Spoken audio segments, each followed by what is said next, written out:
Alhamdulillahi Rabbil Alamin. Wassalatu wassalamu ala asrafil anbiya'i wal mursalin Sayyidina Muhammadin wa ala alihi wa sahbihi ajma'in. Amma ba'du.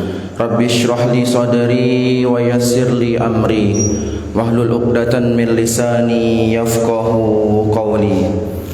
Yang kami hormati Ketua Masjid beserta pengurusnya yang ini hadir, Bapak Sutarno. Yang kami hormati pemerintahan setempat, hadir pada saat ini Bapak S.Adi Rianto. Yang kami hormati dan kami takzimi Ustadz Taharudin Sakyan SPDI beserta Asatidz Bikers Fisabilillah Banyuasin Ustadz Arisman. Yang kami hormati Irmas Masjid Nurul Ihsan, dalam hal ini ketuanya juga hadir, Dwi Indra Santoso. Yang kami hormati jamaah Masjid Nurul Ihsan, dan yang kami hormati dan kami banggakan jamaah Bikers Fisabilillah Banyuasin. Semoga kita selalu istiqomah dan selalu KPK, kekeluargaan, persaudaraan dan kebersamaan. Sejam ke depan saya akan memandu acara kita pada subuh hari ini, dan saya mulai dengan membacakan susunan acara. Yang pertama adalah pembukaan, yang kedua sambutan-sambutan, yang ketiga acara inti tausiah agama seputar motivasi subuh, dan yang keempat nanti adalah tanya jawab, yang kelima doa, dan yang keenam penutup. Mari kita memasuki acara yang pertama, yaitu pembukaan. Untuk membuka acara kita pada hari ini, ada baiknya kita membaca surat Al-Fatihah. Al-Fatihah. A'udzubillahi minasyaitonirrajim. Bismillahirrahmanirrahim. Alhamdulillahirabbil alamin. Arrahmanirrahim. Maliki yaumiddin. Iyyaka na'budu wa iyyaka nasta'in. Ihdinas siratal mustaqim. Siratal ladzina an'amta 'alaihim ghairil maghdubi 'alaihim waladdallin. Amin. Memasuki acara kedua, yaitu sambutan-sambutan. Sambutan yang pertama adalah sambutan dari Bikers Fisabilillah Banyuasin sekaligus pengenalan Bikers Fisabilillah Banyuasin. Dalam hal ini akan disampaikan oleh Bapak Sairi. Kepada beliau waktu dan tempat kami persilahkan.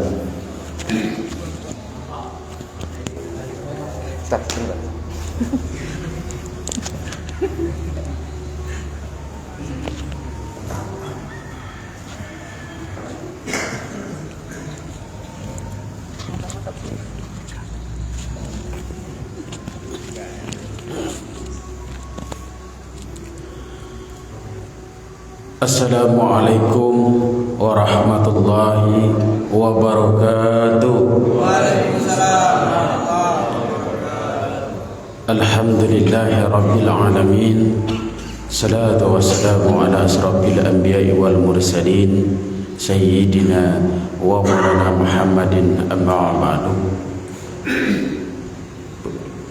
Puji syukur kepada Allah Subhanahu wa ta'ala, yang mana kita masih diberikan suatu kenikmatan, nikmat umur, nikmat sehat, nikmat rezeki, nikmat iman, dan kita nikmat kesempatan kita semua berkumpul di Masjid Nurul Ihsan dalam rangka subuh berjamaah. Alhamdulillah, salawat teriring salam semoga tetap tercurahkan kepada Nabi agung kita, Nabi besar Nabi Muhammad sallallahu alaihi wasallam, para sahabatnya, pengikutnya yang terdahulu, dan mudah-mudahan di dalam masjid ini termasuk golongan orang-orang yang diberi syafaat oleh Allah Subhanahu wa taala. Amin ya rabbal alamin. Yang kami hormati pengurus Masjid Nurul Ihsan dan jajarannya dan staf-stafnya. Yang kami hormati Ustadz kami, pembina kami, Al-Mukarram Ustadz Taharudin Sakyan Sarjana Pendidikan Islam. Yang kami hormati Asatidz Biker Fisabilillah Banyuasin, Al-Ustaz Arisman MPDI.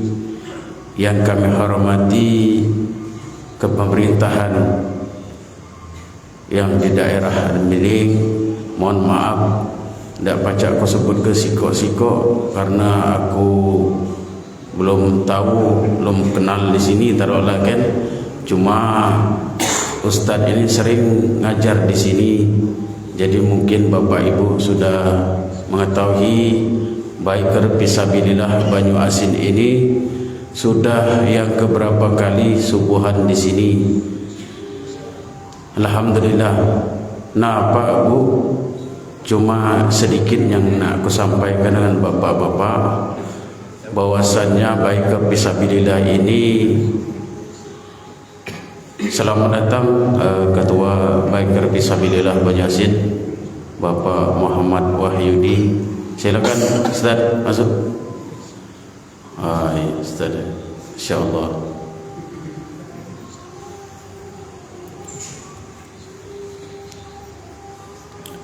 Nah, yang pas ngantar ke sambutan ini ketua kami sebenarnya.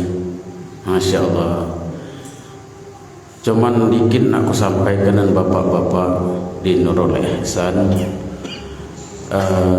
Kami ini dari Biker Fisabilillah Banyuasin mengajak untuk mungkin dengan bapak-bapak atau anak bapak-bapak yang nak ikut bagian dari Biker Fisabilillah Banyuasin, silakan Pak tanpa syarat, karena kami ini belajar bersama-sama dari nol.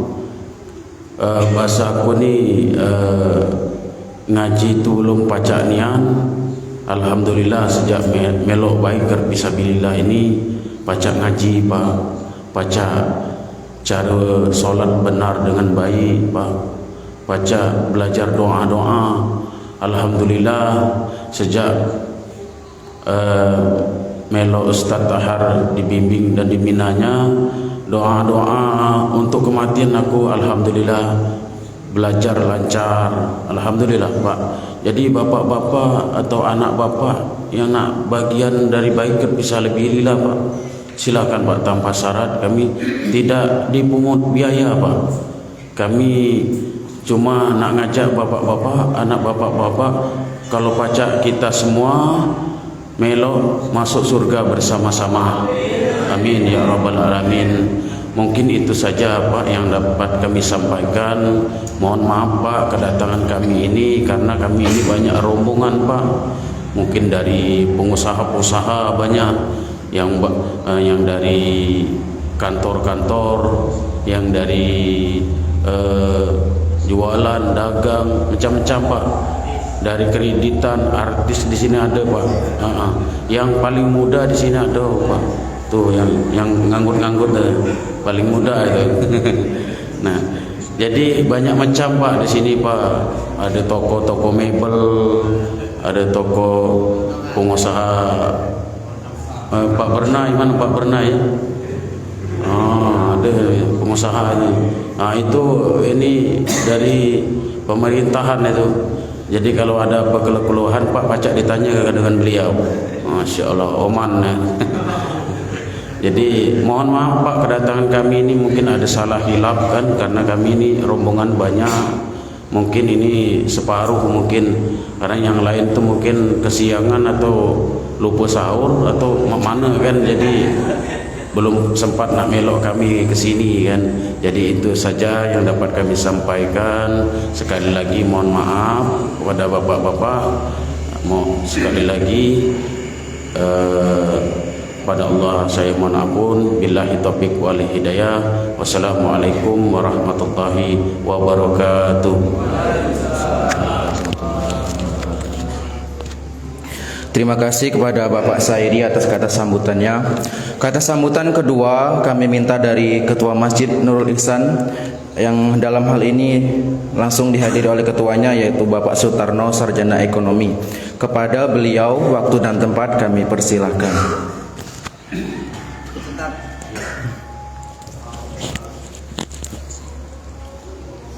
Bismillahirrahmanirrahim. Assalamualaikum warahmatullahi wabarakatuh.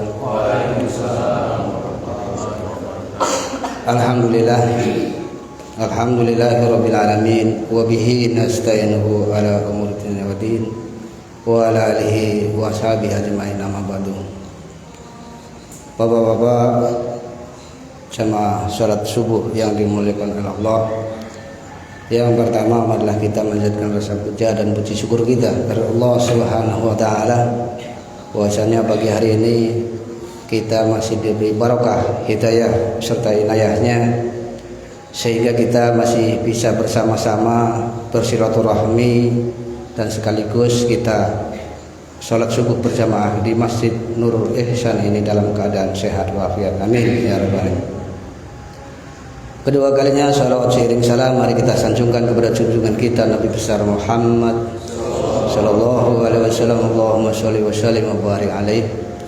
Mudah-mudahan kita semuanya sebagai penganutnya kita tunggu syafaatnya. Amin.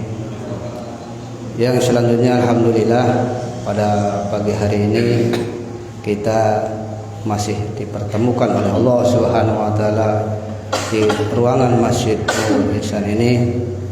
Mudah-mudahan dengan pertemuan ini nantinya ada hikmah yang intinya kami sebagai pengurus Masjid Nurul Ihsan menerima dengan ikhlas atas kedatangan jamaah, karena mungkin bisa menggugah daripada jamaah.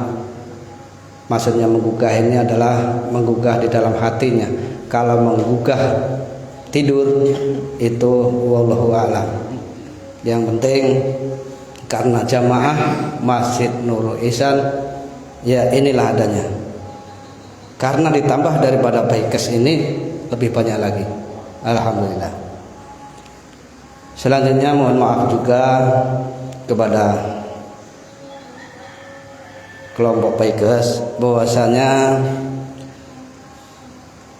kalau ingin ikut, nah itu kami serahkan kepada masyarakat untuk menilainya.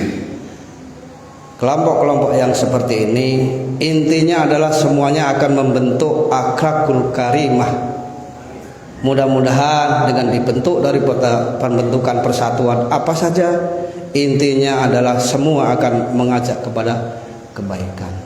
Untuk itu tergantung pribadi masing-masing untuk mengembangkan apa tujuan daripada hidup ini, semuanya akan kembali kepada akhlak kita masing-masing. Itulah yang bisa saya sampaikan. Mohon maaf atas segala kekurangan. Wabillahi taufiq. Assalamualaikum warahmatullahi wabarakatuh.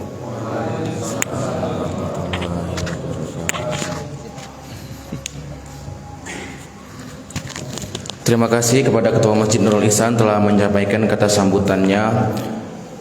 Kita memasuki acara ketiga yaitu tausiah agama. Dalam hal ini akan disampaikan oleh Ustadz Taharudin Sakian SPDI. Tidak, Ustadz Arisman. Dalam hal ini akan disampaikan oleh Ustadz Arisman MPDI. Kepada beliau waktu dan tempat kami persilahkan.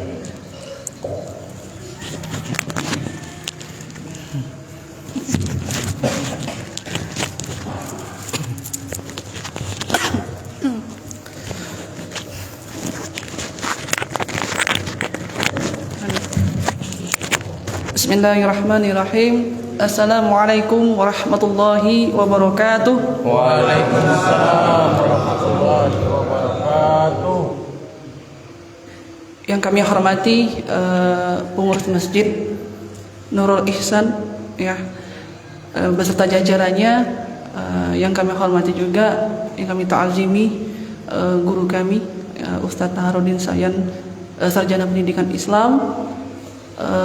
Yang kami hormati juga teman-teman dari Bikers Fisabilillah Banyuasin. Dalam hal ini ada ketua juga, ada Bapak Wahyudi ya, ada Bang Sairi ya, yang tadi telah memberikan sambutannya, dan teman-teman yang lain yang tidak bisa kami sebutkan satu persatu, dan juga Irmas ya, ada Irmasnya. yang alhamdulillah juga hadir ya, dan seluruh jamaah subuh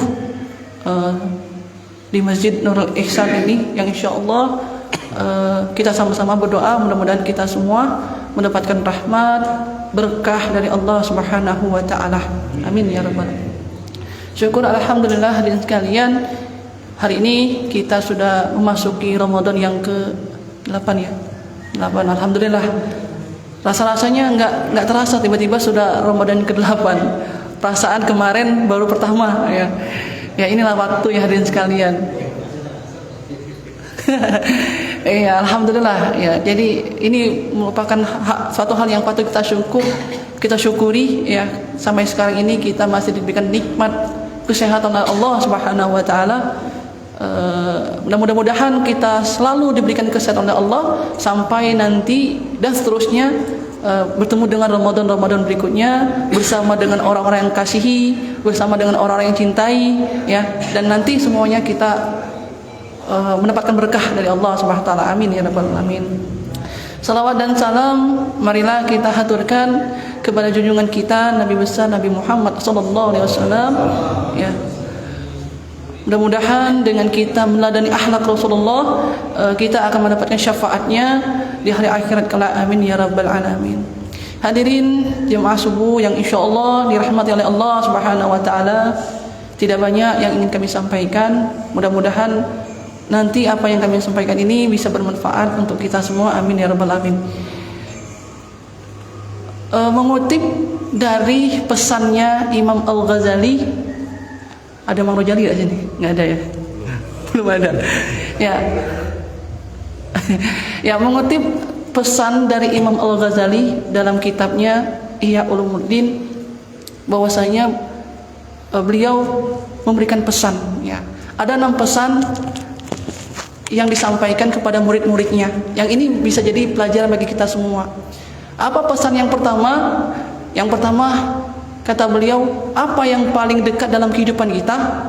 Nah, apa kira-kira yang paling dekat dalam kehidupan kita? Yakni kematian. Ya.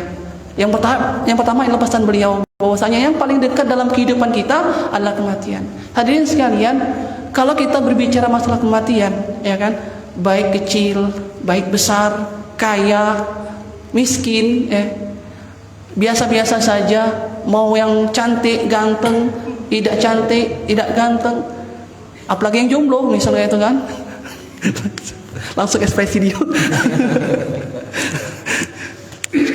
Iya, semuanya pasti akan mati ya. Semuanya pasti akan mati. Karena ini suatu hal yang pasti, kata Allah, kullu nafsin dha'iqatul maut. Setiap yang bernyawa pasti mati. Ya, tapi entah kapan matinya, kapan gitu kan. Bukan yang paling dekat dengan kita bukan orang tua, bukan. Yang dekat dengan kita bukan teman-teman kita, bukan. Tapi yang paling dekat dengan kita adalah kematian.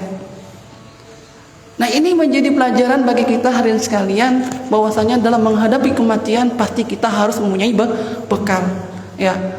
Karena beliau mengatakan bahwasanya yang berhubungan dengan kematian itu 3 hal. Ya, tiga hal. Kapan, bagaimana, dan di mana.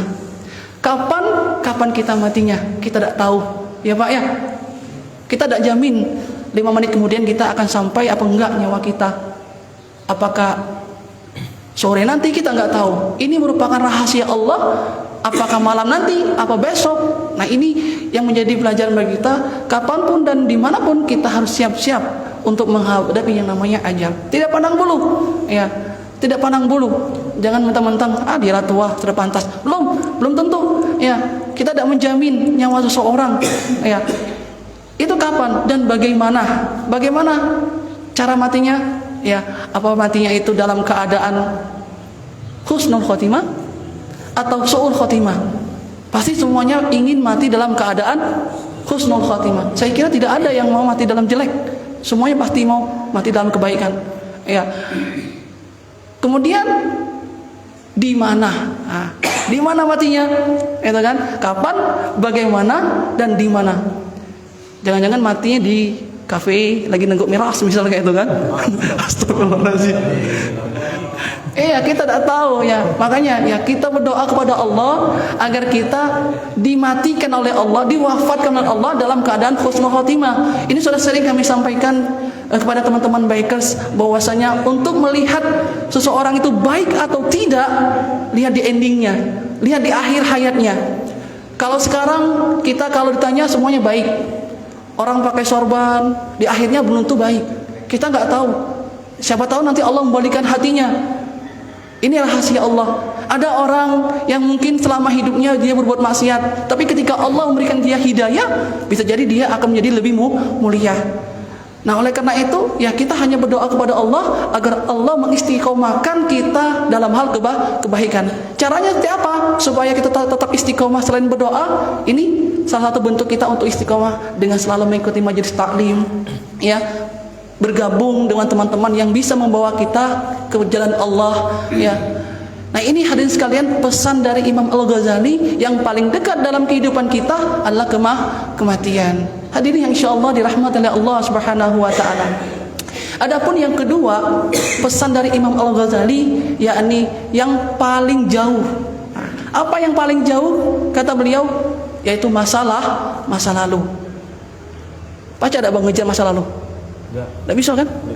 Ya kalau ke planet masih bisa. Walau sejauh-jauh planet, sejauh-jauh bulan masih bisa dikejar. Walaupun waktunya lama, tapi masih bisa dikejar. Tapi kalau waktu masa lalu tidak bisa dikejar. Kemarin itu sudah menjadi masa lalu. Bisa nggak kira-kira kita balik waktu kemarin? Tadi kita sholat subuh, itu sudah menjadi masa lalu. Bisa tak kita mengulangi lagi masa lalu kita sholat subuh tadi? Saya kira tidak. Karena ini masa lalu, dia semakin jauh dan semakin jauh. Ramadan kali ini, ya, ini ketika kita melewati nanti akan menjadi masa lalu. Kira-kira kita bisa nggak melewatinya? Ya. Nah, oleh karena itu hadirin sekalian, dengan waktu yang sering berjauh, kita ambil pelajaran, yakni maksimalkan ibadah ini. Jangan sampai kita melewatkan cuma-cuma di bulan Ramadan ini. Karena kita tidak bisa menjamin apakah nanti di Ramadan berikutnya kita akan bisa berjumpa atau tidak. Bisa jadi ada juga di antara kita, saudara-saudara kita, keluarga kita, siapapun di antara kita yang dekat dengan kita, ada yang sudah dipanggil oleh Allah. Artinya dia tidak bisa berjumpa di bulan Ramadan. Nah, sedangkan kita yang diberikan kesempatan oleh Allah Subhanahu wa taala masih diberikan kesempatan untuk beribadah di bulan Ramadan. Nah, ini kita ambil pelajaran bahwasanya waktu tidak akan kembali lagi dan akan terus menjauh, ya. Ini pesan dari Imam Al-Ghazali bahwasanya yang paling jauh, ya, adalah masa lalu. Sedetik apapun, semenit waktu yang kita terlewatkan itu tidak akan bisa terulang kembali. Nah, ini hadirin sekalian yang kedua dari pesan Imam Al-Ghazali. Adapun yang ketiga, yakni yang paling berat. Nah, yang paling berat, apa kira-kira yang paling berat? Kata beliau adalah amanah. Nah, kalau Bang Sai masih ringan ya badannya. Berapa kilo Bang? Berapa kilo? 5 kilo? 5 kilo. Iya, kata beliau yang paling berat di dunia ini adalah amanah. Amanah. Kita hidup di dunia ini menjalankan amanah Allah. Kira-kira kita bisa nggak menjalankan amanah ini? Ya, menjalankan tanggung jawab kita sebagai khalifah di muka bumi ini. Bagaimana kita mempergunakan tangan kita? Bagaimana kita mempergunakan mata kita? Bagaimana kita mempergunakan harta kita? Bagaimana kita mempergunakan seluruh kehidupan kita? Apakah ini bisa kita pertanggungjawabkan di hadapan Allah Subhanahu wa taala? Ini adalah amanah. Ya, amanah. Sangat berat sekali.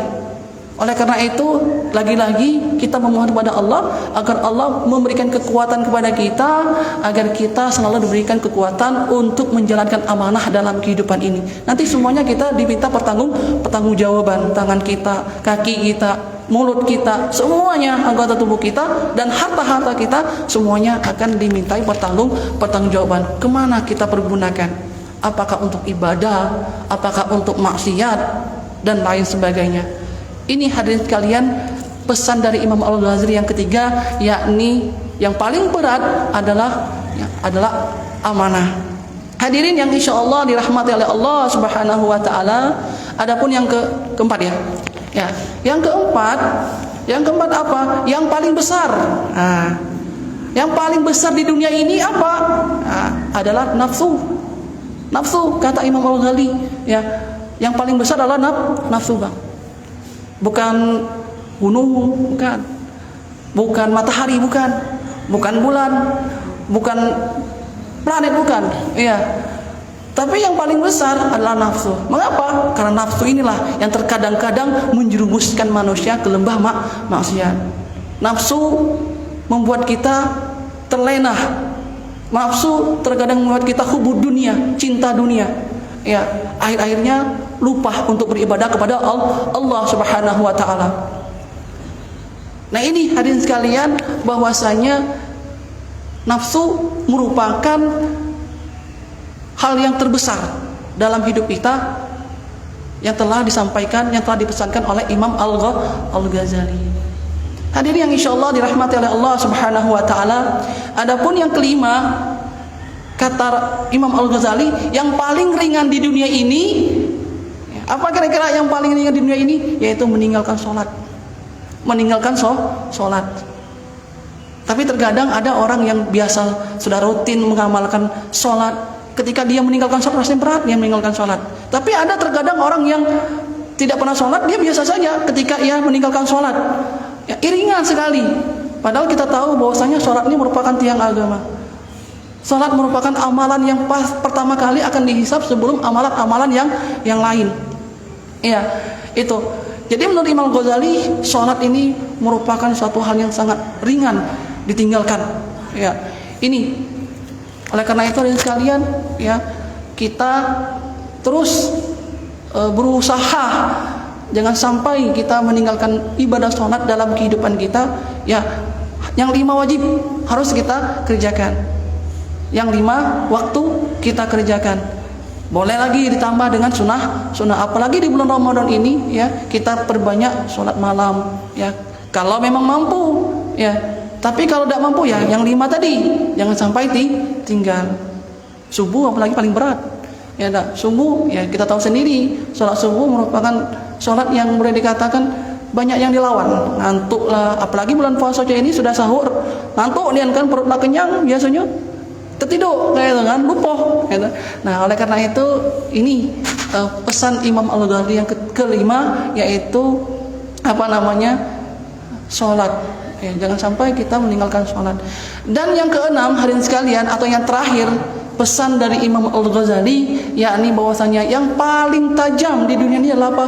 Bukan pedang, bukan pisau, tapi lidah, lisan. Ini yang paling tajam.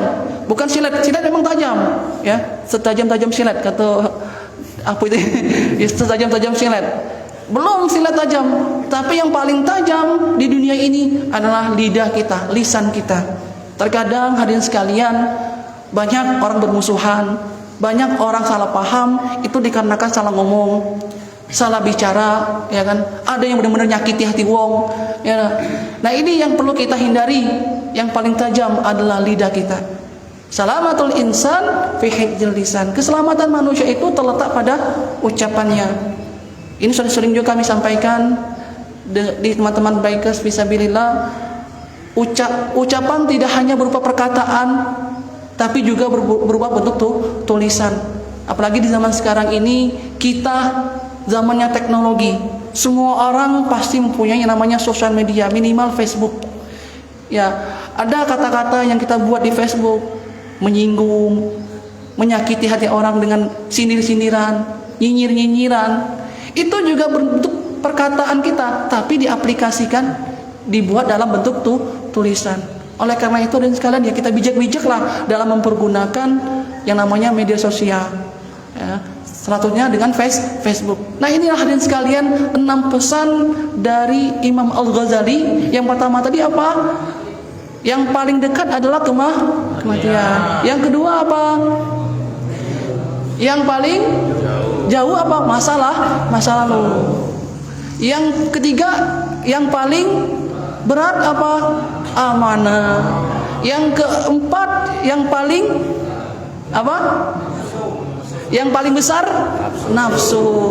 Yang kelima, yang paling ringan meninggalkan sholat. Dan yang keenam, yang paling tajam adalah lisan kita. Hadirin insyaallah yang insyaallah dirahmati oleh Allah Subhanahu wa taala. Mungkin ini saja yang dapat kami sampaikan. Mudah-mudahan apa yang kami sampaikan ini bisa bermanfaat tidak hanya untuk kami pribadi tapi untuk kita semua. Mudah-mudahan kita selalu diistiqomahkan oleh Allah dalam hal kebaikan. Amin ya rabbal alamin. Wallahul muwaffiq ila aqwamit thoriq. Assalamualaikum warahmatullahi wabarakatuh.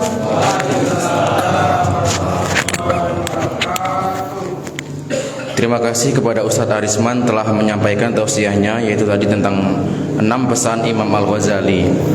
Sebagai info tambahan, nanti setelah tausiah ini ada sesi tanya jawab yang akan saya buka dengan 2 pertanyaan. Jika ada waktu yang melebihi nanti akan saya tambah. Untuk itu, untuk jamaah dan jamaah biker fisabilillah, silakan untuk mempersiapkan pertanyaannya nanti. Kita memasuki sesi tausiah yang kedua akan dibawakan oleh Ustadz Taharudin Sakian SPDI. Kepada beliau waktu dan tempat kami persilahkan. Masih. Saya nak tular dah lihat. Bismillahirrahmanirrahim. Assalamualaikum warahmatullahi wabarakatuh. Waalaikumsalam. Alhamdulillahirabbil alamin wassalatu wassalamu ala asyrafil anbiya'i wal mursalin sayyidina wa maulana Muhammadin wa ala alihi wa sahbihi ajma'in. Amma ba'du. Ketua Masjid Nurul Ihsan yang saya hormati beserta seluruh pengurus dan jemaahnya yang alhamdulillah sudah menyambut kedatangan kami dengan penuh semangat. Walaupun tak ada hidangan pagi ni ya. Ya, aku tadi nengok ada aqua tu, tapi Pak RT hidangkan. Alhamdulillah sambutan yang luar biasa, dan ini untuk kesekian kalinya kehadiran kami bersama teman-teman bikers fisabilillah. Hadir ketua pada subuh ini, dan ini wakil ketua termasuk artis juga beliau. Alhamdulillah, tanpa berpanjang kata, ba'da hamdalah dan sholawat kepada Rasulullah SAW, sedikit tambahan tausiah dari yang disampaikan oleh Ustadz Arisman tadi. Saya pikir tadi cukup Ustadz Arisman, karena saya udah sering di sini, udah berapa tahun Pak Ketua, Pak Walija ya, udah masuk 5 tahun 6 tahunan majelis di sini saya asuh. Malam tuh bukan berasa ya. Jadi apa dia ngomong ini? Tambahan saja, kabar gembira untuk kita semua. Semoga kita termasuk orang yang pantas ya masuk dalam hadis yang disebutkan oleh Rasulullah SAW ini. Jadi malam ini sudah saya sampaikan di lapas ya, karena kami di MUI ini banyak tugas di radio setiap sore, mungkin di sini juga dipantau dan diputar ya. Dan itu untuk program MUI juga, dan di MUI juga kita ada pembinaan rutin di lapas setiap hari Jumat. Pembinaan jam 10 sampai jam 11.30, lanjut khutbah Jumat 1 orang, itu jadi panjang luar biasa. Dan selama Ramadan juga Imam Tarawih, Imam Isa dari sini juga dari Majelis Ulama Indonesia Bunyasin. Dan tadi malam saya bertugas di sana. Tidak salah juga kalau saya disampaikan subuh hari ini di sini. Satu hadis saja biar tak panjang-panjang. Adilah siang barangkali ada yang nak matang, ya kan? Yang nak berdagang, yang buka warung. Cuma ada kati yang nak sarapan ya. Insyaallah puasa dulu kan. Paling Pak saya keluar nak kantor hari ini. Oh hari Minggu. Kau nak kan tak kati kau rasa hari ini kan? Sebenarnya pacak nak panjang-panjang tu Pak RT ya. Cuma mungkin kawan ngantuk kita pendek baik. Satu hadis disampaikan oleh Rasulullah SAW, semoga ini menjadi motivasi untuk kita semua untuk memantaskan diri ya, menjadi orang yang layak disebut ya dalam hadis ini. Rasul katakan salasatun. Selamat datang, ini Imam Al-Ghazali yang ditunggu-tunggu tadi. Masya Allah, ini juga jamaah kita yang paling rajin, juga hadir di sini setiap malam Selasa ya, dari Kayu Arum Kuning sana, dan menemani perjalanan dakwah kami. Alhamdulillah sudah sehat beliau. Karena ketika mengikuti kami ke Galang Tinggi, jadwal Isra kemarin beliau mendapatkan salam tempel, ya, salam tempel dengan aspal. Ya, balik itu karena terlalu bersemangat mungkin kan, apa nak nyetor apa mana ya. Lanjut nyium aspal. Alhamdulillah sudah sehat ya, alhamdulillah. Itu ujian beliau. Karena saya ingat betul malam itu ceramah tentang sabar. Lambatnya beliau langsung praktek. Alhamdulillah. Jadi itu ceramah yang langsung masuk ke dalam hati. Dan saya pun juga kena imbas ceramah itu sebelum beliau. Saya ngomong tentang sabar, menyabar-nyabarkan kawan saya yang lagi buntu. Petangnya aku yang demam seminggu lebih. Jadi memang ternyata kita harus siap-siap. Setiap sisi dari kehidupan kita ini ada ujiannya kan. Omongan kita bahkan akan menjadi ujian untuk kita sendiri, perbuatan kita dan lain sebagainya. Rasulullah bersabda, "Thalathatun la yahuluhum al-faza'ul akbar wa la yanaluhumul hisab wa hum ala kutubin minal miski hatta yufragha min hisabil khalaiq." Ada 3 golongan manusia yang akan selamat pada hari kiamat nanti dari huru-hara pada hari kiamat. Huru-hara kiamat itu berat, Pak Walijan, sangat berat. Di antaranya matahari begitu dekat sehingga kita berkeringat sangat banyak. Dan itu tentu tergantung amal kita selagi hidup ini. Cara kita hidup inilah. Semakin banyak maksiat yang kita lakukan, semakin berat terasa huru-hara pada hari kiamat nanti. Ada yang berkeringat sampai mata kaki. Di dunia ini belum terasa gitu, paling berkeringat di kening baik. Dari panas, belap, ya kan? Kayak tisu. Tapi di akhirat ada orang yang berkeringat sampai mata kaki. Saking banyaknya keringat, karena matahari begitu dekat.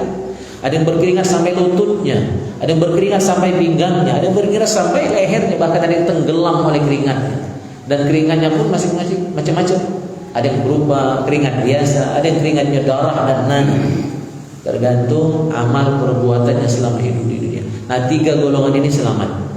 3 orang ini selamat dari huru-hara tadi dan langsung masuk surga tanpa hisab.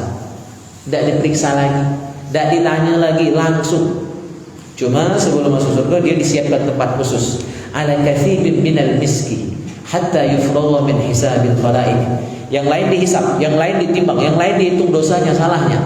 Dia ada tempat khusus, nunggu dulu. Ya, VIP tempat.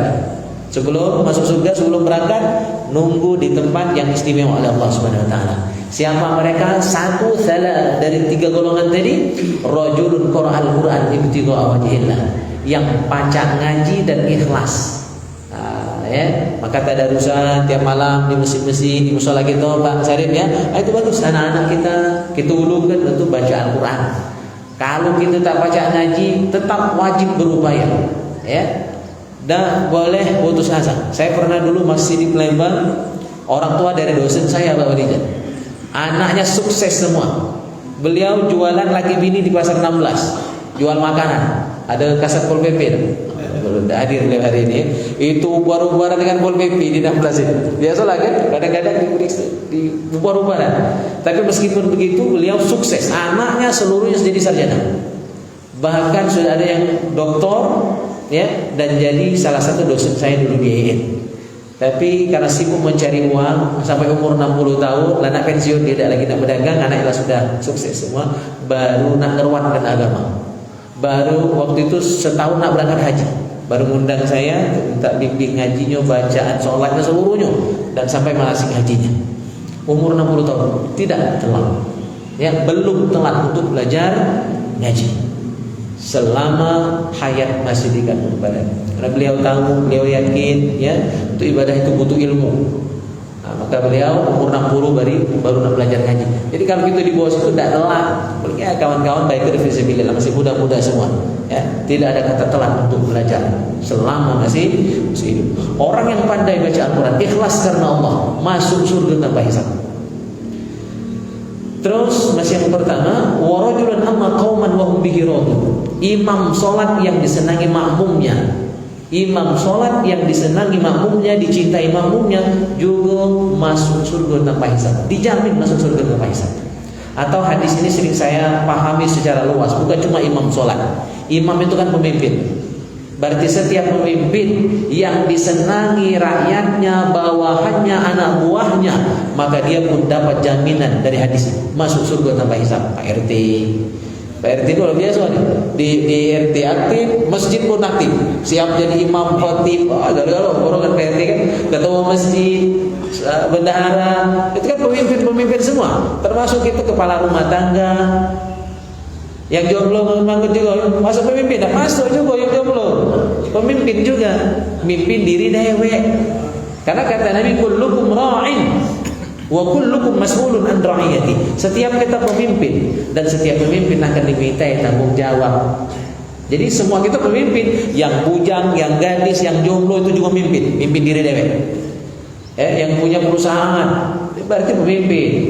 Pak Sari pernah ini pemimpin juga, pemimpin real estate ya, Indonesia banyak sih. Allah gabung sama kita. Pak Seklur, biasanya Pak Khairi, ya Pak Lurah kita juga ikut. Mungkin barangkali hari ini agak sibuk beliau ya. Apa ada kondangan?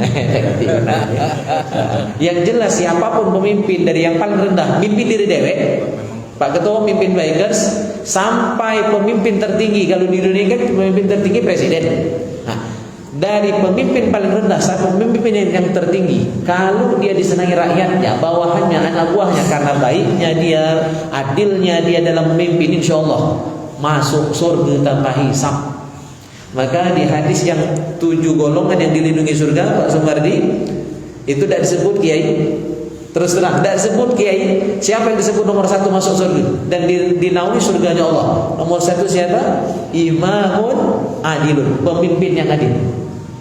Pemimpin yang adil. Tidak disebut kiai yang adil, ulama yang adil, ya Pak Sarif. Imamun adil, pemimpin yang adil. Imam itu pemimpin dalam seluruh cakupannya, wilayahnya. Kalau imam sholat, ya bisa, ya. Kiai, mimpin pesantren. Jadi seluruh pemimpin, nak bidang agama ataupun bukan bidang agama, asalkan dia adil, jujur, benar, bijaksana, baik dalam memimpin, insya Allah masuk surga tanpa hisab. Ini kabar gembira dari Nabi. Jadi tidak mesti nak jadi kiai galau, tidak mesti nak jadi ustaz semua. Bahkan ustaz pun tidak ada jaminan masuk surga kalau tak benar ustaznya. Kan tidak seluruh ustaz bagus, tidak seluruh ustaz benar. Maka ngeri, tolong ingatkan kami ini, kalau menyimpang, kalau meleset-meleset Pak Ketua, lurus ke. Ya Bang Hajar sebagai senior kami, kalau kami ini salah cakap, salah perbuatan, Pak Ketua juga, Pak Sutarno, tolong diingatkan. Tolong diingatkan, karena kita ini manusia.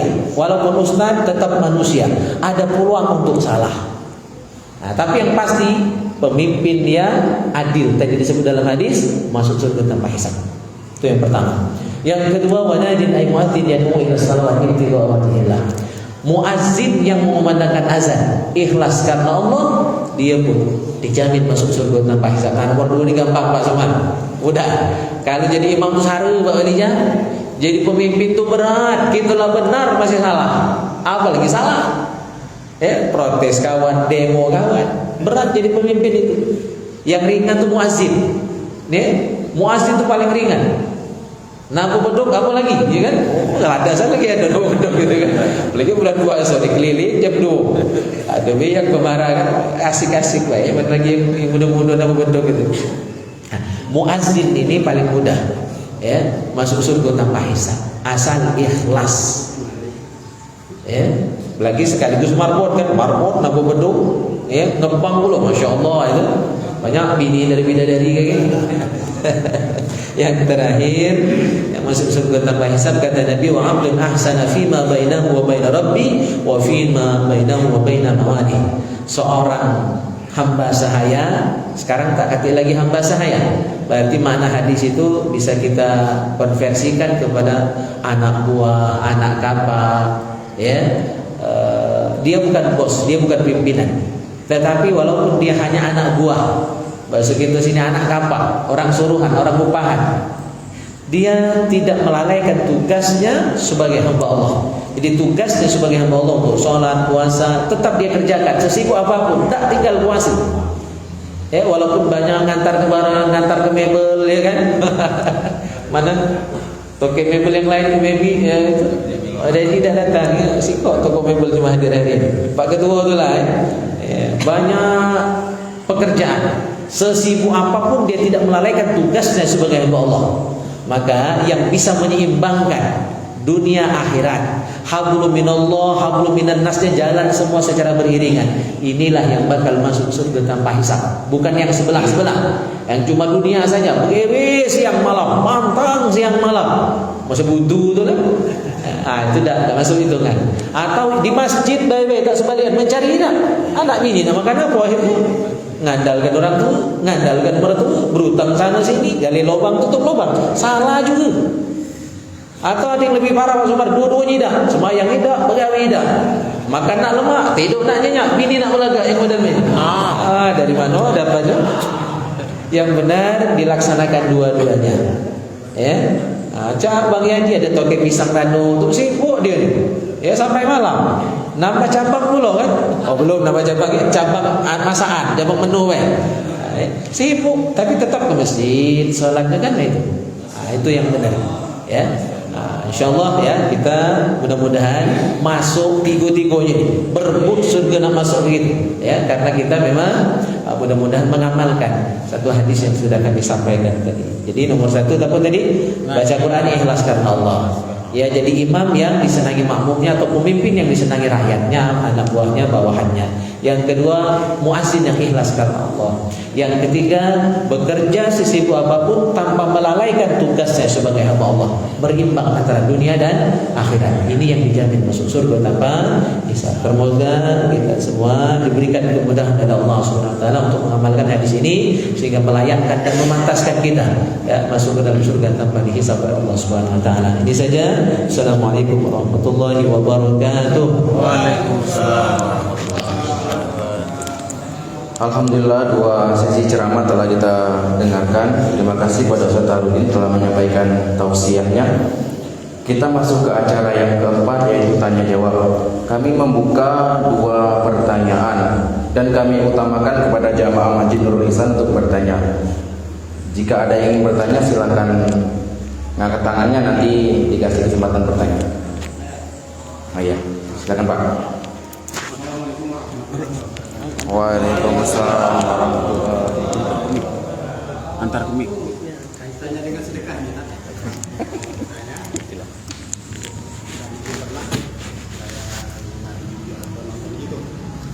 Misalnya kita punya uang 30.000 dalam 1 bulan. Itu kalau kita yang berpenghasilan sebulan sekali, kan kenanya udah sekaligus 30.000. Tapi katanya lebih utama atau lebih abdol yang 30.000 itu dibagi 1.000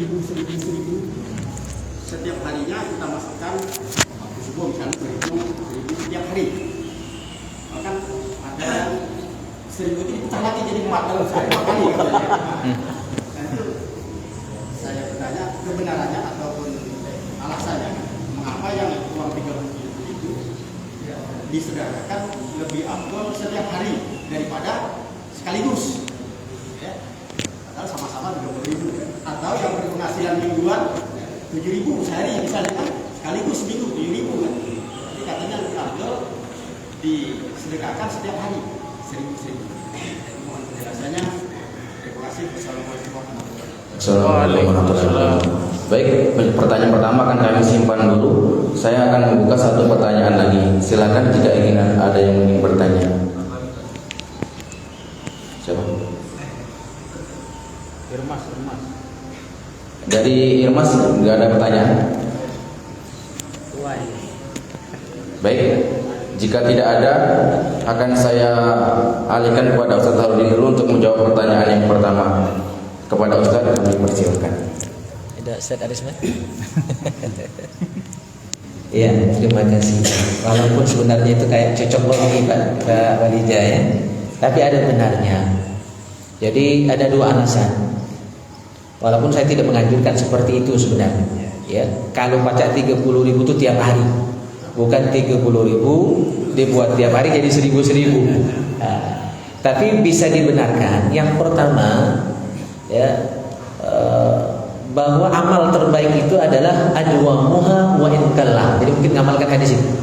Amalan yang terbaik dalam Islam adalah adwamuha wa in qalla. Amalan yang terbaik adalah yang dawam. Dawam itu kekal, selalu, continue. Ya, jadi yang rutin tiap hari. Wa in qalla, meskipun dikit. Nah, diambil kata-kata meskipun dikit tapi tiap hari. Itu lebih baik daripada banyak cuma sekali itulah. Nah, jadi ada benar yang tidak salah berdasarkan hadis itu. Cuma kalau baca banyak dan tiap hari kan lebih bagus. Cuma kalau tidak baca banyak tiap hari dibagi siapkan juga receh. Ya, yang penting ada. Jangan pada dengan tidak sama sekali. Ya, dikit tidak, banyak apa lagi. Jadi ada benarnya. Ya, jadi kan beramal itu beda dengan meninggalkan maksiat. Jadi inti ibadah itu dua.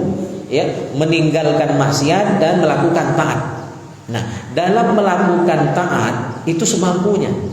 Makanya haji pun ini istata'a, man istata'a ilaihi sabila. Semampunya. Puasa pun hanya bagi yang mampu, yang tak sanggup, yang musafir boleh tak puasa.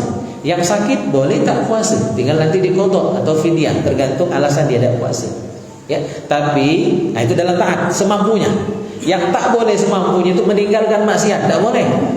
Aku mabuk, ya, tak sanggup meninggalkan ini kalau nak galau-galau. Masih nak minum tulah walaupun seloki, nanti tak baca. Pokoknya tinggal walaupun cuma setetes. Zina misalnya, tak baca aku tinggal ke zina itu. Ya, tak baca. Pokoknya masih nak ngecat tu lah misalnya. Ada baca itu. Tak baca. Pokoknya total 100% tinggal. Jadi beda sikap kita dalam taat dan maksiat. Kalau maksiat tinggalkan 100%. Tak kati peluang nak digawe kedua walaupun dikit-dikit itu. Ya, tapi taat boleh semampunya. Nah, itu ya. Itu dua hal yang berbeda kata Imam Al-Ghazali dalam kitab Hidayatul Hidayah. Alasan kedua kenapa itu dibenarkan, ada hadis yang menjelaskan doa malaikat setiap pagi. Apa doa malaikat? Allahumma a'ti munfikun khalafan. Ini doa malaikatnya setiap pagi. Makanya ada anjuran sedekah subuh. Sedekah subuh, sedekah itu pagi, ya. Apa kata malaikat? Ya Allah, Allahumma a'ti, berilah, ya. Allahumma a'ti munfikun. Munfikun itu orang yang berinfak, yang bersedekah, yang berbagi, ya. Munfikun khalafan, dengan ganti yang terbaik. Nah, doa malaikat ini diucapkan malaikat di pagi hari. Dan juga dalam kitab Wasiyatul Mustafa ala Sayyidina Ali karramallahu wajhah disebutkan bala itu turunnya di pagi hari. Bala itu turunnya di pagi hari. Sebelum subuh, ketika fajar. Maka ketika kita bersedekah di pagi hari, bala yang nak nimpa kita tadi di halau, ya, diadam, ditangkis oleh sedekah kita. Maka urung, kalaupun kecelakaan paling lecet lah. Itu kadang-kadang ngiring ke Ustaz. Coba tak ngiring ke Ustaz lebih parah. Ya, itu. Jadi kita makanya bagus kalimat tubuh di kita sini apa? Untung kan? Untung tak patah, untung tak mati, ya kan? Masih untung, bagus itu. Itu ungkapan syukur yang luar biasa. Walaupun lecet masih untung. Walaupun patah masih untung. Walaupun sakit masih untung. Mati masih untung juga. Ya kan? Tak masuk neraka kan? Masuk surga tanpa hisab masih untung, bagus tubuh ni. Ya. Jadi orang Indonesia ni oleh nenek moyang kita dulu diajarkan pandai bersyukur. Buktinya kalimat untung itu. Sesulit apapun kejadian kita masih ditanya untung itulah. Kita walaupun sakit jarang ngomong sakit. Ditanya kan apa kabar? Alhamdulillah. Lemak juga masih ada untungnya itu. Nah, itu bagus kalimat ini menandakan kita ada kesadaran pandai bersyukur kepada Allah Subhanahu wa taala. Jadi boleh kalau dia itu alasannya.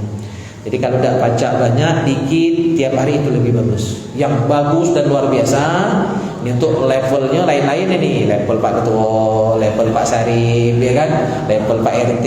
Nah itu tiap hari, ya, tiap hari banyak betul.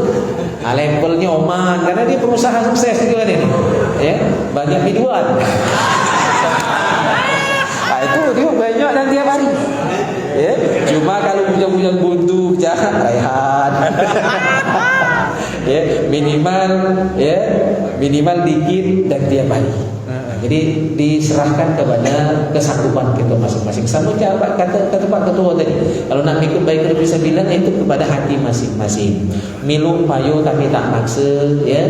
Dan milu itu tidak jadi masalah, ya kan? Nah, jadi siapapun yang memang mau silakan beramal sesuai kemampuan kesanggupan masing-masing. Itu dari kami. Baik, saya masih membuka 1 atau 2 pertanyaan lagi. Silakan kepada saudara. Assalamualaikum warahmatullahi wabarakatuh. Ingin bertanya, Ustaz, kalau seandainya kan kita di Ramadan sebelumnya sering bolong puasanya, aku sendirilah, mamaku sering bolong puasanya dan lupa berapa kali yang udah bolong. Cara untuk pondonya bayarnya gimana, Pak? Baik, pertanyaannya kami simpan. Masih ada lagi jamaah yang ingin bertanya? Tidak. Ayo, silakan. Assalamualaikum warahmatullahi wabarakatuh. Saya video saya ngari, Ustaz. Bahasa suku berarti Bahasa video ya. Nah, mimpi basah. hancur ini deh. Baca ikan dan aku tanya.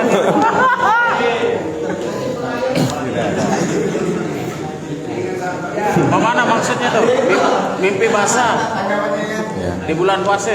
Baik, dua pertanyaan tadi apa masih ada? Kalau ada saya buka 1 lagi. Habis. Pertanyaan yang pertama tadi adalah dari saudara Tony, yaitu tentang cara mengkodok puasa. Dan yang kedua dari saudara Najib tentang bagaimana kalau tidur siang mimpi basah. Untuk pertanyaan pertama saya kasihkan kepada Ustadz Arisman MPDI untuk menjawab. Kepada beliau kami persilakan.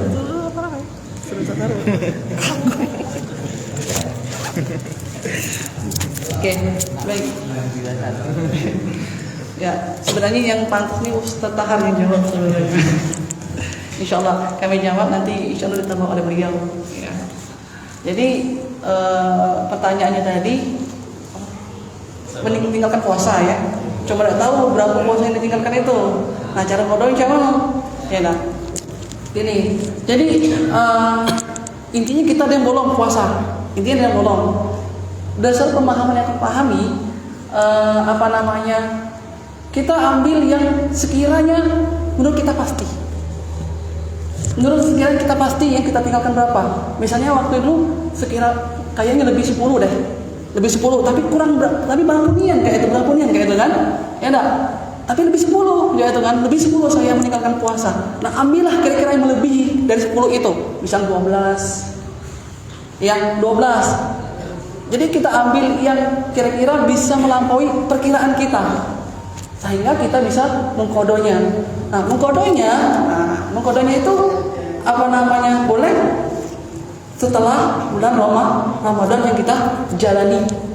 Ya, kayak itu. Jadi yang saya pahami itu untuk mengkodok puasa yang telah kita lewati dan kita tidak tahu berapa jumlah yang kita tinggalkan. Ya, tapi perkiraan kita ceknya lebih 10 deh. Nah, tapi belum yakin berapa nih yang 10, apa 11, apa 12, kita ambil yang kira-kira menurut kita yakin. Itu Allah a'lam bishawab. Mungkin ditambah oleh Ustaz. Baik, untuk tambahannya kami persilakan kepada Ustaz Tarudin sekaligus menjawab pertanyaan kedua. Kepada beliau kami persilakan. Ya. Saya jawab yang kedua dulu bagi tambahan yang pertama tadi. Jadi mimpi basah di siang hari itu biasanya itu labaran ujung. Ya, sebenarnya anak nikah, anak muda gitu, cuma nunggu sudah lebaran, berasa hari itu, sudah lebaran. Dan mimpi basah itu dari setan. Dan setan dan juga ada juga dari gawe kita mungkin sebelum tidur tuh jengok-jengok orang, ya kan, nonton TV, buka HP atau ketika berjalan tuh meratapi. Nah, itu terbawa dalam mimpi. Setan memang membumbui. Itulah akhirnya terjadi mimpi basah. Maka semua kita pasti pernah mimpi basah, kecuali Nabi. Jadi yang tak pernah mimpi basah itu para nabi dan rasul. Karena para nabi dan rasul maksum itu terjaga, terlindungi dari godaan setan, termasuk dari maksiat dan dosa. Nah kalau gitu yang bukan nabi dan rasul pasti mimpi basah. Artinya pasti tergoda. Itu setan memang masuk dalam mimpi kita, dimasukannya berdiri-berdiri kita lihat sebelum tidur tadi. Itulah akhirnya dibuat sinetron, dibuat film, shooting dalam mimpi, ya. Itulah mimpi basah. Hati-hati kalau shooting artis gitu. Jangan terbawa mimpi, gitu. Nah, terkait dengan mimpi, karena mimpi itu tiada ikhtiar kita. Tidak pacak kita nak nolaknya. Ya, kalau kita memang lagi terkalahkan oleh setan saat itu, maka ulama tidak menganggap itu sebagai pembatal puasa. Ya, jadi puasa tetap sah, cuma wajib mandi. Ya, tetap wajib mandi, tapi puasa tidak batal. Yang batal itu kalau keluarnya itu lagi terjaga. Ya, begitu lewat cewek langsung keluar, masya Allah, pakam itu. itu nak nikahnya gitu ya. Oman-oman lah biasa kan. Bila sanggup nahan, karena memang begawan kan. Najib, Raihan ini kan jarang jenguk tino belaga. Asal jenguk langsung keluar. Jangan lama-lama itu nikah lah. Ya, jadi kalau lagi mimpi keluar tidak masalah. Ya, tetap mandi wajib tapi tidak batal puasanya. Yang batal itu kalau dalam keadaan terjaga keluar. Ya. Nah, itu. Terus tentang mengkodok puasa yang tak terhitung tadi, maka benar kata Ustaz Arisman, ambil angka terbanyak. Ambil angka terbanyak. Kalau dalam masalah puasa yang tinggal, sholat yang tinggal dan sebagainya. Cuma kalau dalam sholat misalnya rupa rokaat antara 2 atau 3, ambil yang sedikit. Jadi agak beda prinsipnya ya. Dalam sholat ragu antara 2 atau 3 rokaat sudah, ambil yang dikit. Ya. Sehingga kita walaupun lebih tidak jadi masalah. Akhirnya setelah ditambah jadi 5 rakaat sholat ini yang zuhur misalnya tidak jadi masalah. Jadi kalau untuk sholat, ketika sedang sholat ragu-ragu jumlah rakaat, ambil angka sedikit. Tapi dalam masalah qadha, baik qadha sholat, qadha puasa, ambil angka yang terbanyak biar lebih. Nah solusinya kalau tak teringin lagi ini baik. Di selain bulan suci Ramadan, pokoknya sepanjang 11 bulan itu kita rutinkan daunkan saja puasa Senin Kamis. Tapi jangan niat sunat. Kalau niat sunat tidak menggugurkan kewajiban. Jadi tiap Senin Kamis kita kita niatkan untuk berpuasa. Ya, puasa Senin Kamis, tapi niatnya niat qadha. Karena lah kebanyakan tadi. Pokoknya tiap Senin Kamis puasa, tapi niat qadha. Kalau niatnya qadha, karena qadha itu wajib, maka yang sunat melu. Nah itu, tapi kalau niatnya cuma puasa Senin, qadha belum sah, hanya dapat pahala sunnah. Qadhanya belum gugur. Paham ya? Jadi niatnya misalnya hari Senin, hari Kamis, tentu di luar Ramadan. Ya, aku niat puasa esok hari, mengqadha puasa yang tinggal bertahun-tahun yang lalu karena Allah. Dengan niat qadha saja otomatis puasa Seninnya dapat, puasa Kamisnya dapat, berarti sudah dapat 2, 3 in 1. Sekali puasa qadhanya sah, Senin Kamisnya dapat pahala. Ditambah lagi kalau puasanya Senin Kamis tadi di bulan haram, di bulan suci, di bulan mulia yang memang dianjurkan untuk puasa. Misalnya Syawal, nanti kan Syawal kita sunnah berpuasa. Maka itu dapat 3, 3 in 1, bukan lagi 2 in 1, 3 in 1. Ya, qadhanya sah. Dapat puasa Senin Kamis. Yang ketiga dapat pahala puasa bulan Syawal, dapat 3. Itu karena niat. Maka hebatnya kalau kita tahu ilmunya, itu tidak repot-repot, tidak pening-pening, ada solusi. Ya, jadi ke depan niatkan saja puasa Senin Kamis seumur hidup, tapi niat qadha. Nah, itu yang pertama. Yang kedua, ini yang sering kita tidak tahu, apa tahu tapi dilalaikan. Kalau mengqadha puasa yang sudah lewat bertahun-tahun, itu ada kewajiban lain. Ada kewajiban lain, namanya bayar fidyah. Jadi fidyah itu bukan cuma untuk yang sakit, untuk yang telat mengqadha. Untuk yang telat mengqadha puasanya. Kalau telatnya sampai 1 tahun, maka dia fidyahnya 1 kali lipat. Misalnya tinggal 10 hari puasanya. Jumlah hari puasa yang wajib diqadha tetap 10, walaupun tinggalnya 10 tahun tetap 10 jumlah hari puasanya. Tapi fidyahnya dilipat gandakan tergantung tahun dia telat membayar qadhanya. Misalnya telatnya setahun, qadha 10 hari tadi tetap. Ya, tapi ditambah fidyah. Per hari yang tinggal 1 mud. 1 mud itu 7 mata beres. Kalau nak digenapkan sekilo jadi. Berarti kalau 10 hari 10 kilo. Selain wajib qada, bayar belas 10 kilo. Itu ya. Telat setahun. Kalau tak dikodok 2 tahun, beras tadi 2 kali lipat. 20 kilo. Ini contoh mudahnya ya. Kalau telatnya 3 tahun, kali ke 30 kilo, 3 kali lipat. Kalau 10 tahun telat mengkodok tadi, kali kan baik, sepekon. Kalau umurnya 60 tahun, ngerikin dari umur 15, Pak Rijal, Pak Sutarno ya, ngerikin dari umur 15. Misal baru puasa umur 60, baru puasa tahun inilah. Rikinlah dari umur 15 ke 60 itu. Jumlah kodoknya tetap. Kan mudah ngitung kodok puasa itu mudah. Setahun 30 hari. Kali misal 40 tahun tinggal puasa. Jumlahnya berarti 30 kali 40. Yang bengkak itu fidyahnya. Karena fidyahnya dilipat gandakan tergantung berapa tahun dia tak mengkodok. Ini yang jarang.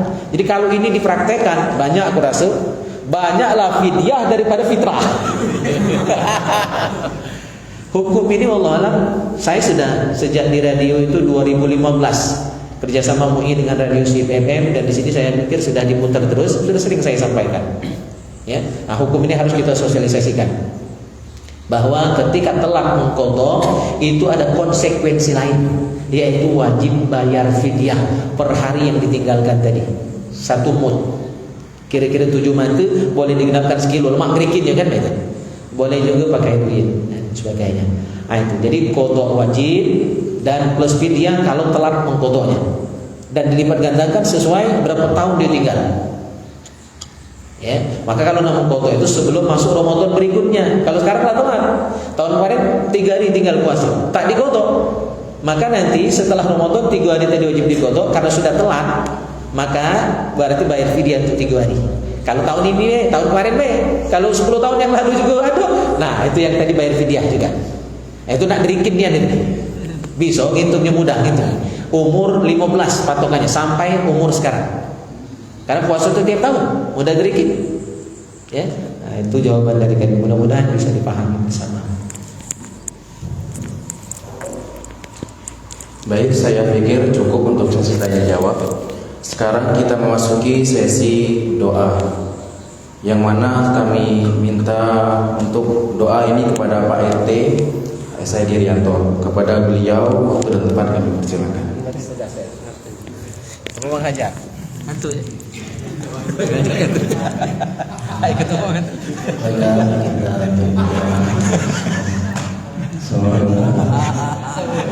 Pertemuan yang berkah. A'udzubillahi minasyaitonir rajim. Bismillahirrahmanirrahim. Allahumma shalli ala sayyidina Muhammad wa ala sayyidina Muhammad wa sallim wa radiyallahu tabaraka sayyidina Rasulullah ajma'in walhamdulillahi rabbil alamin. Hamdan syakirin, hamdan na'iman dayyafina yukadil madina. Ya Rabbana lakal hamdu kama yanbaghi li jalali wajhikal karim wa 'azimi sultanik. Allahumma shalli wa sallim ala sayyidina Muhammad salatan tanzilna min al-akhwali wal afat wa taqdilana biha ya Allah min jami'il hajat wa tudhhirna biha min jami'il sayyi'at wa tarfa'na innaka 'ala ad-darajat wa tuballighna biha aqsal khayrat jamil khairat bil hayati wa barakati wa badal aman innaka ala kulli syai'in qadir. Allahumma ighfir lana dhunubana wa liwalidina warhamhum kama rabbawna shighara wa li jami'il muslimin wal muslimat wal mu'minina wal mu'minat al ahya'i minhum wal amwat innaka sami'un qarib mujib da'at ya qadiyal hajat. Allahumma ighfir lana dhunubana wa kaffir anna sayyi'atina wa tawaffana ma'al abrar. Rabbana zalamna anfusana wa illam taghfir lana wa tarhamna lanakunanna minal khasirin. Rabbana hab lana min azwajina wa dhurriyyatina qurrata a'yun waj'alna lil muttaqina imama. Rabbi ij'alni muqimas salati wa min dhurriyyati rabbana wa taqabbal du'a.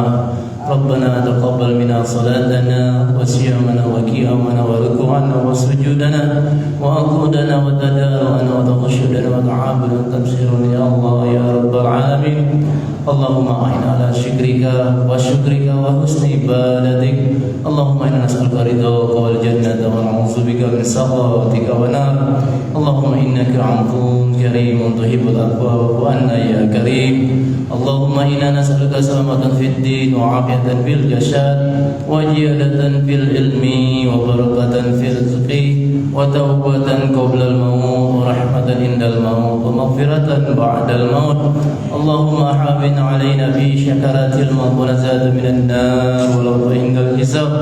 ربنا لا تزغ قلوبنا بعد إذ هديتنا وهب لنا من لدنك رحمة إنك أنت الوهاب.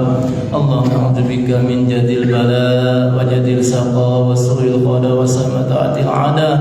اللهم بحق الفاتحة وبشر الفاتحة وبنور الفاتحة يا فرجها يا كشف رميعته ويغفر ويغفر يا الله ويغفر البلاء يا رحمن ويغفر البلاء يا رحيم من كل بلاء في الآخرة. ربنا تقبل دعانا إنك أنت السميع العليم وتب علينا يا مولانا إنك أنت التواب الرحيم. ربنا آتنا من لدنك رحمة وهيئ لنا من أمرنا رشدا. ربنا آتنا في الدنيا حسنة وفي الآخرة حسنة وقنا عذاب النار وادخلنا الجنة مع الأبرار يا عزيز يا غفار يا رب العالمين. وصلى الله سيدنا محمد وعلى آله وصحبه وسلم. دعواهم سبحانك اللهم وبحمدك السلام وآخر دعواهم أن الحمد لله رب العالمين. تقبل الله منكم.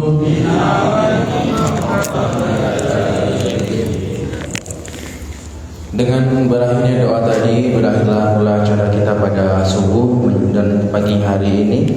Kita memasuki acara ke-6 yaitu penutup. Untuk menutup acara kita pada pagi hari ini, mari kita bersama-sama melafazkan hamdalah. Alhamdulillahirabbil alamin. Sebagai info tambahan, nanti sudah penutupan ini kita ada sesi foto bersama. Kepada jamaah Masjidul Ihsan kami ajak untuk berfoto bersama. Dari saya mohon maaf bila ada kata-kata yang salah dan kepada Allah saya mohon ampun. Saya tutup. Wassalamualaikum warahmatullahi wabarakatuh.